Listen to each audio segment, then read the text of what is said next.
Pare, kaya mo naman ako ng batya. Inako yung batya ko, wala akong magamit.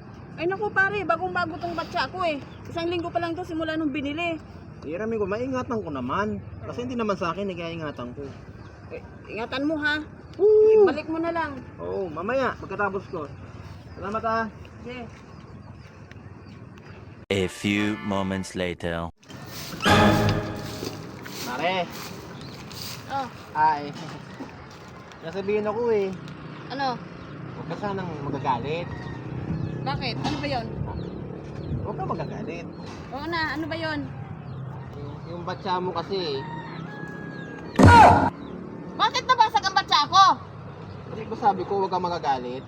Bakit nabasag to? Ha? Di ba sabi ko sa'yo, ingatan mo yung batya ko? Kasi bagong-bago to. Isang linggo pa lang to sa akin. Bakit nabasag? Eh, hindi naman ako nakabasag eh. Iniwanan ko sa poso.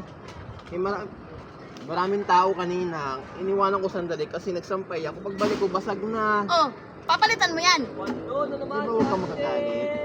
Bibilhan mo ako ng bago. Ha? Hindi ko Bilhan mag... mo yung hindi basag ha. Kasi hindi naman to ganito nung pinahiram kita. Hindi ganito eh. Eh, Bibilhan mo. hindi naman ako nakabasag eh. Ngayon, Hindi ko papalitan. wala akong pakialam kung hindi ikaw ang nakabasag. Di ba ikaw ang nanghiram nito? Hindi ko huwag kang magagalit. Anong hindi magagalit ay hindi mo palitan? Hindi nga ako nakabasag. Maganda to nung hiniram mo tapos ngayon ibalik mo basag. Hindi mo papalitan? Ha? Loko-loko ka ba?